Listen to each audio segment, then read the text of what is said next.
เห็ดกระด้างพี่น้องโอ้ยนี่เนาะเห็ดกระด้างบักหลายๆพี่น้องพุ่นโอ้พุ่นบักหลายๆเว้ยโอ้เห็ดกระด้างพี่น้องของมักได้ดินี่ว้าวนี่ได้เห็ดมาแล้วพี่น้องเอ้ยได้เต็มดีเว้ยคักหลายพี่น้องโอ้ยสุดยอดเอาสบายดีกันทุกคนเนาะมาอยู่ในซ่องของบ่าวเฟืองโซจูเนาะมื้อนี้ก็จะมาพาทุกคนมาซอกปลาเนาะแล้วก็เก็บหอยนี่ที่มือนเนาะกำลังอ่า แปลงแหอยู่เนาะนี่แล้วไปเบิ่งกูแม่แกนกำลังลงงมหอยบ่นี่มาที่น้องคือเก่าพี่น้องนี่น้องพ่อเฒ่าน้องบักใหญ่ๆนี่เนาะเดี๋ยวจะเอาสิพาทุกคนไปเบิ่งกันจุซุมเอียนเขาอ่ะนะนี่เนาะทุกคนเนาะงมหอยจวบไปได้ตัวหอยน่ะยังหึงเต็มกรือเว้อเนาะนี่เนาะก็เนาะ จูแม่แกกำลังลงงมหอยเบิ่งว่าเขาจะได้หอยลายสำไรเนาะเดี๋ยวติดตามรับชมเบิ่งเนาะก็เนาะตอนนี้ใครซีไปนี่พาน้องๆไปควางแหก่อนก็เนาะไปเอาล่ะทุกคนเนาะทุกคนเห็นบ่ทางหลังแม่นหยังนี่ก็คือเฮ็ดกระด้างนั่นเองเนาะทุกคนเนาะตอนนี้บ่าวเฟื่องกำลังที่จะเข้าไปป่าแต่ว่าพอดีได้มาเจอเฮ็ดกระด้างบักหลายๆพี่น้องเดี๋ยวเขาสิมาปิดน้ำกันพี่น้องเฮ็ดกระด้างพี่น้องโอ้ยนี่เนาะ เห็ดกระด้างบักหลายๆพี่น้องพุ่น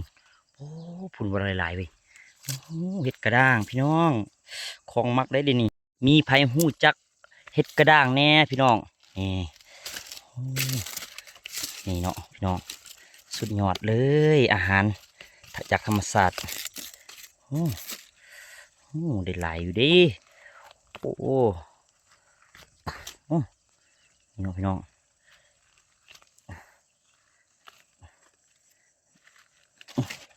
โอ้หยาบเด้นี่โอ้นี่พี่น้องเก็บใส่ถุงนี่เลยสุดยอดพี่น้องโอ้คือมันโชคดีแท้วะตัวนี้แห้งแผ่นบักใหญ่ๆพี่น้องโอ้โอ้ยบักใหญ่ๆเลยพี่น้องสุดยอดแม่โอ้ยบักหลายๆเสียบคักคักคักคักคักอีดีแบบนี้เฝ้าเก็บพี่น้องของดีมีหน่อยพี่น้องเอ้ยบุคอยดีมีโอ้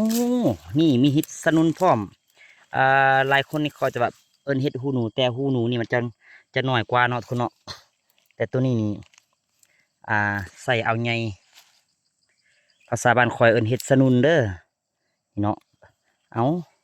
ไผแน่หูจักเห็ดสนุนคอมเมนต์บอกได้เด้อพี่น้องนี่โอ้ของดีจากธรรมศาสตร์หาใส่ได้ง่ายๆพี่น้องเอ้ยนี่มีแต่ตามท้องไห่ท้องหน้าเท่านั้นแหละพี่น้องถึงจะมีแบบนี้อยู่ในหมอกในเมืองนี่บริมีดอกเนาะนี่ว้าโอ้ว้าวได้ลายขาดเติบพี่น้องเอ้ยพี่น้องนี่โอ้ได้ลายเติบพี่น้องเอ้ยสุดยอดเยี่ยมเลยป้าผมบูคอยบ่เห็นนี่เว้ยทุกคนเห็นบ่เมื่อกี้นะป้าบักใหญ่ๆไหมโคตรพอคนแม่เฮ็ดสนุนเลยนี่สุดยอดพี่น้องสุดยอดไปเฮ็ดแกงเนาะเฮ็ดแกงก็ได้เฮ็ดมกก็ได้พี่น้องเอาผู้ใดมักแบบใดคอมเมนต์บอกบ่าวเฟืองซอยจุเด้อยอดพี่น้องเลยได้บักหลายๆได้ทั้งเฮ็ดสนุนได้ทั้งเฮ็ดกระด้างเฮ็ดสนุนก็จะเป็นตัวบางๆแต่ว่าเฮ็ดสนุนนี่มันจะมีหลายชนิดเด้อพี่น้องมันจะมีทั้งตัวน้อยตัวใหญ่เนาะ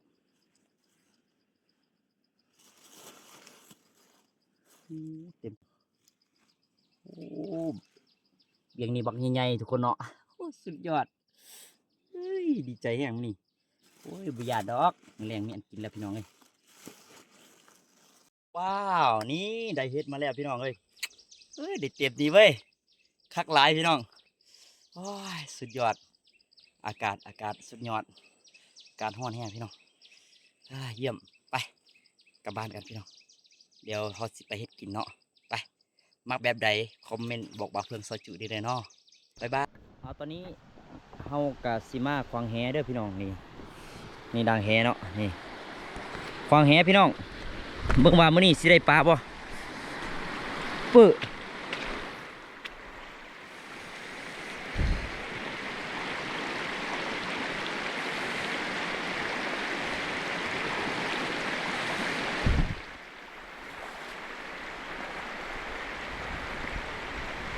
ได้บ่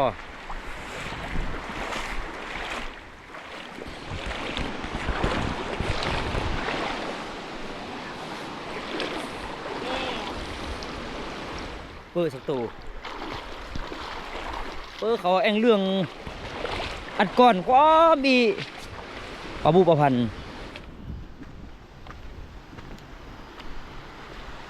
เอาละทุกคนเนาะคลิปนี้ก็ขอจบเพียงซ้ำนี้เด้อทุกคนเนาะผู้ใดอยากรับชมในการหาปลา แค่นี้คาดยัง ข ไง องข่อยและแฟนเนาะก็อย่าลืม เดี๋ยวจะไป ติด ตั้ง ตาม ยูทูบ เบิ่งในวิดีโอที่2เด้อทุกคนเนาะที่จะเอาลงไว้นี่เอา